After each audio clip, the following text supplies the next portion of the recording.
What's going on, everybody? I'm Andy and I'm back with another video. Basically continuing with my series I started with last week. So what I wanted to do now is take the time to really cover each of those sections that I've covered in my last video, essentially. So here's the paradigm again. We have the exercise and diet, both 60% total but 30% independently. And we also have environment, which is 40%. And again, we're going to come back to a lot of this.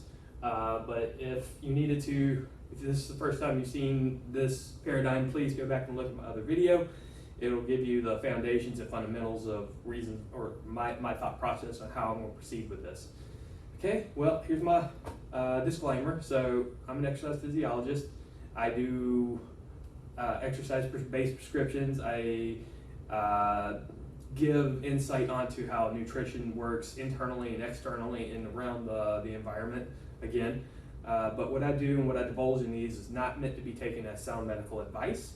Anything that you do as far as exercise or nutrition needs to be read by your physician for clarity or further research. If you need me to contact your physician for you, my contact information will be at the end of this video.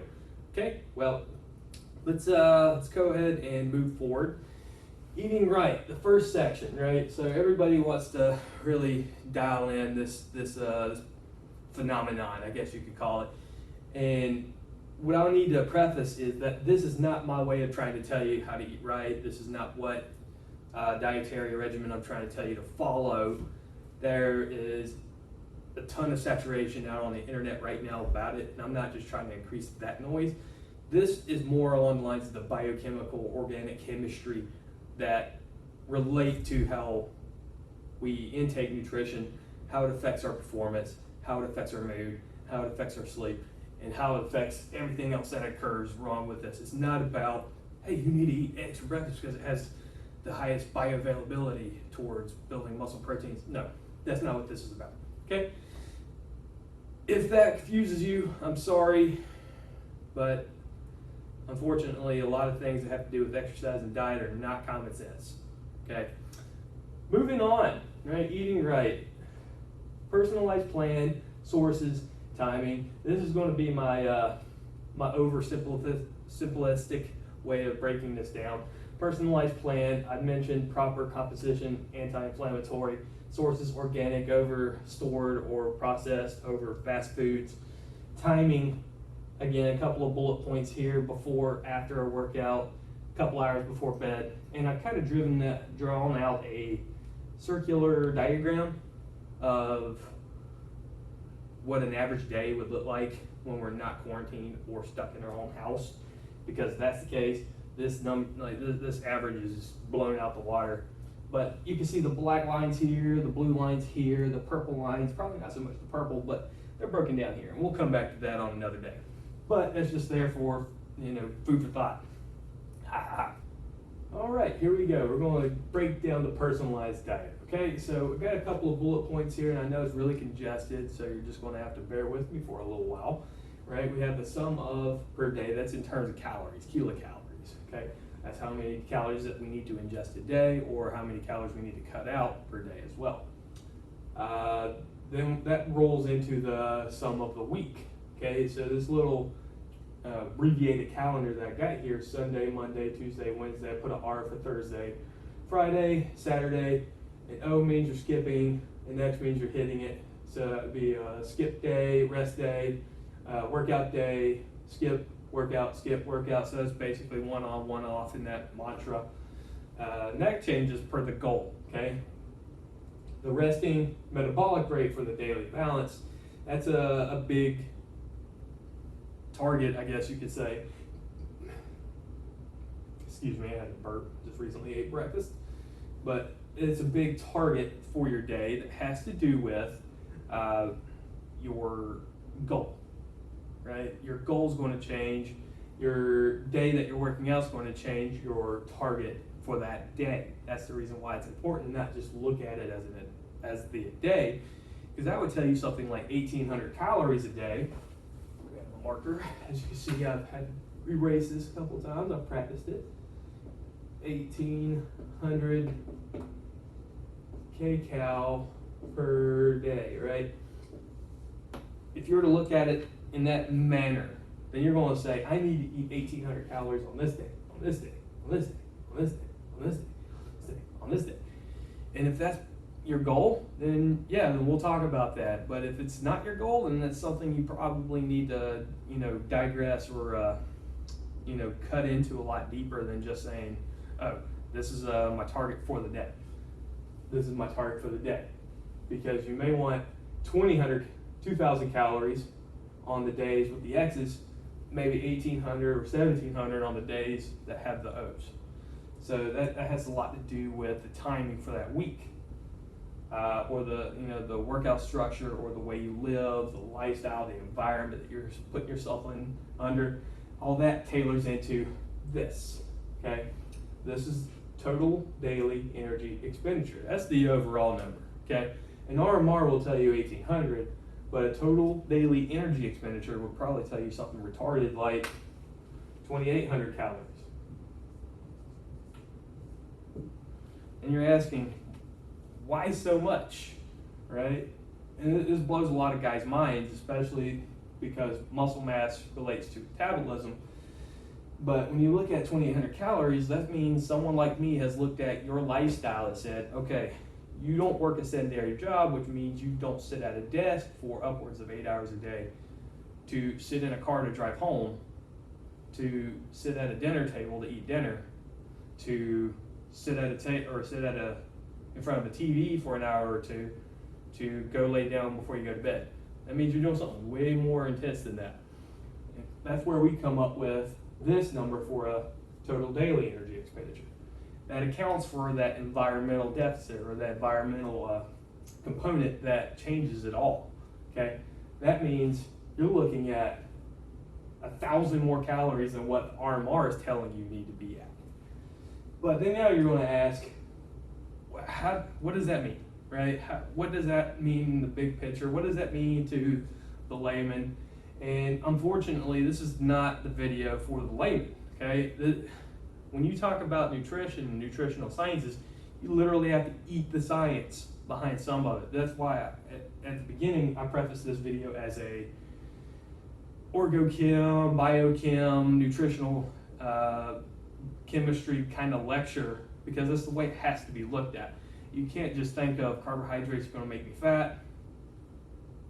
That's not true, because if you are insulin sensitive, meaning you have good quality or a surplus of muscle, then your body's going to know how to metabolize the sugar, and it's going to have a reason to have IGF, insulin, to build muscle. So you got to look at things from, this is where it transitions from that black and white, surplus calories in, deficit calories out, to that shade of gray where the your body composition really tailors to the way that you should eat.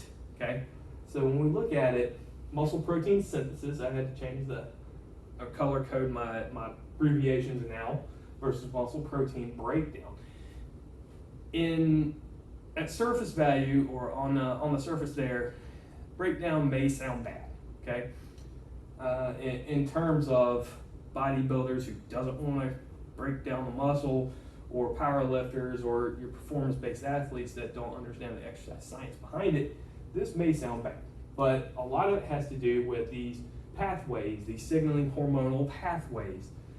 Muscle protein synthesis is contributed by your mTOR complexes, which leads into insulin growth factor. Okay, your mTOR has to signal the mitochondria to generate, or the nucleus to generate more nucleus to generate more muscle size. Okay, hypertrophy is different than hyperplasia. So we look at this complex versus the muscle protein breakdown. This is when you're more aerobically trained. This is where you're practicing more aerobic exercises. It signals AMPK, which is a kinase, which is what the K stands for. It means it's breaking something down. And it also leads into mitobiogenesis. Okay? Here we're creating more nuclei in the muscle. Here we're creating more fat burning potential in the muscle. And that's only, this can be done through strength training, but it's very small amounts and it's very limited. this would be the reason why you would want to program in cardio day, strength day, cardio day, strength day, cardio day, strength day. And we talk about the different target exercise zones on another video, okay? And so we kind of put this on a pendulum. That's the way I like to look at it, right? I used to put this in a circle, but it gets a little convoluted.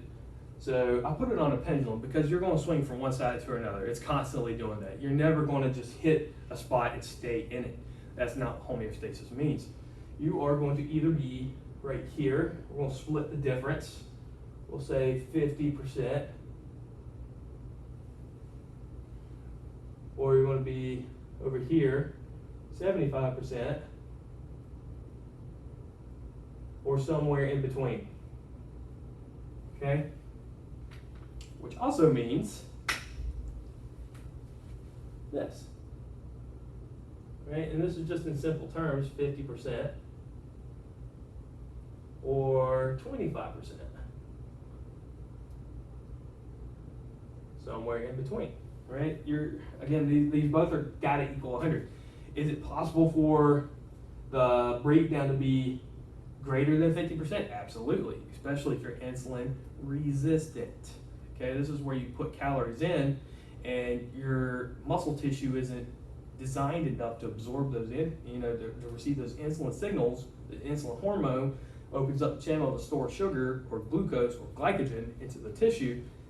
That makes you more prone to break down and store fat rather than burn the fat while eating calories. And how many of you, show of hands, have went to bed after eating a buffet and woke up maybe 1 or 2 pounds lighter the next morning? That's happened. Why? Because you are more insulin sensitive. You are more triggering mTOR complex. You are more triggering IGF. You're storing the muscle. You're storing the glycogen into the muscle. Insulin doesn't have a factor for you. Okay? And that's a big deal, especially when we start talking about exercise. But when we come back into this, right, you are not synthesizing muscle without some type of surplus. You gotta have the calories in. You gotta lay the foundation before you build a house. That's why it's important to have a surplus. Are there some quid pro with that? Maybe. Speculation. There is some evidence out there where you can build muscle while not achieving a surplus, but that's still being proven at this point. Okay. Whereas with the deficit, you can improve the quality of your muscle. Again, muscle size does not equal muscle quality. Hypertrophy does not equal muscle quality. Okay, so basically what we're looking at there is, yeah, you may be reaching, let's say 28, but you're going to eat 2,500 calories for these circle days, these off days, but you'll eat more protein in the spread. You'll have a bigger plate composition of proteins. Whereas on these active days, when you're going out working, cutting grass, doing whatever you have to do to survive, then you'll probably want to target something like 2,800 here, or maybe a couple hundred beyond, to help facilitate that extra energy. Ladies, right, this one's for you. How many of you have been told to eat something like 1,800 calories, but you're like, not doing it. I'm only going to eat like 900 to, let's say, 1,200 calories a day, right? Again, small writing, very congested board. Because you want to lose weight, right? That's the stereotype for women, is that they want to lose weight. They don't want to look big. They don't want to look bulky. They don't want to have a square chin. And I get it. But without a hormonal bath of testosterone for you, which will lead to more complexes, so more IGF, secondary, your body frame from your hips up is all predominantly, and I say predominantly, but is in many cases type 1 abundant fibers. I mean, you're more adapt to protein breakdown because you're able to do more repetitions rather than getting stronger, if that makes sense. Hopefully it does. But when you do that and you exercise, but you're only eating 900 calories, you're burning off in excess of 400 to 500 calories in exercise which means that this number probably should be around 23, but you're only eating 900. That means you're cutting out a severe amount of calories. You're literally putting yourself in malnutrition regardless of the multivitamin that you're on, regardless of the enzymes or the microminerals or the essential oils that you're using. You're still depleting yourself into a malnourished state. So you gotta think, what am I doing here? Pulling out hair, skin is really dry, having trouble sleeping, anxiety is way through the roof. Yet you think 800, 900 calories to a 1200, whatever, is helping you. It's really not, okay? So keep that in mind. When guys like me tell you to eat something like 1800 calories on Monday, but 1600 calories on Tuesday, or 2300 calories on Wednesday, that balance has to be broken down in that per week capita there, that per week sum of. So when you look at it, what's the goal, okay? This is it. This is the commander's intent right here. What is the goal? Why do we need a plan? What you live, you need energy. That's why we call it the resting metabolic rate. You go to work, you take care of kids, you climb a tree, you cut the tree down. All that has to relate to the amount of your daily intake, your total daily energy expenditure. And we have to counteract how much you're burning out with how much you need to put in. So it gets a little in the weeds, but I hope that this video kind of gives that, kind of elucidates the perception of maybe I'm not eating enough calories. It's very possible for you to eat more calories and lose weight. What? Wait a second. Eat more calories and lose weight? Yeah, it has to do with the goal, right? Bodybuilders may not need 3,500 calories every day. Their plate composition is going to be different. A power lifter will probably want 60% carbohydrates in their diet because they're training to do these heavily anaerobic style exercises, costing type 2 fibers, these fast twitch fibers, energy. These fast twitch fibers need sugar. These fast twitch fibers need carbohydrates. That's how your performance enhances. Bodybuilders don't need that so much. That's where they can get the insulin response they needed from protein. Yes, protein does cause an insulin response. Don't negate it. From protein, don't need as many carbs. Try to achieve a pump, if you will, to achieve their goal. Then, how many calories are they burning off with the treadmill elevated to 15% at a 6.0 pace, holding on to the thing? So let's kind of play the game of, maybe I don't know what I'm doing. Let me ask somebody to help me with it, okay? Again, my name is Andy. If you like this video, hit the like button, subscribe, share it. You know, it doesn't cost you any extra to be a decent human. But my, the student loans greater than 100 grand. I'm not asking you for money, I'm just asking for you to hit like and subscribe. Google will do the rest. Thanks.